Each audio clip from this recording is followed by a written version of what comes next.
এদের ভিডিওটা আমি পুরো দিক তো ব্যাপক খেলছিলি আমাদের প্লেয়ার ছেলেরা নামতে পারছে না। আমাদের সদস্য বুট করে রয়েছে, বুট ভিজে যাবে, বলটা পাঠিয়ে দাও। তোমরা একটু মাঠের আশেপাশে দাঁড়িয়ে থাকো বলগুলো কুড়িয়ে দেওয়ার জন্য, কারণ মাঠের পূর্ব দিকটা প্রচুর জল আছে, ওখানে নামা সম্ভব হচ্ছে না। কে গোল খাবে তার ভিডিওটা ছেড়ে দেবো।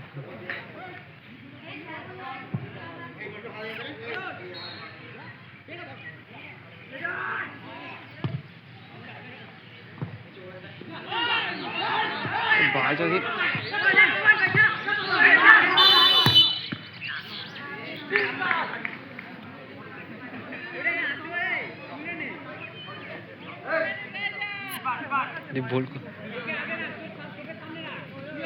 বুটটা পুরো কাছে মানে ওই বুটটা না খায় কাঁটা বলা এই বুটটা দেয় পরে খাবেই না মানে ওই বুট আমার প্রচুর ভালো লাগছে।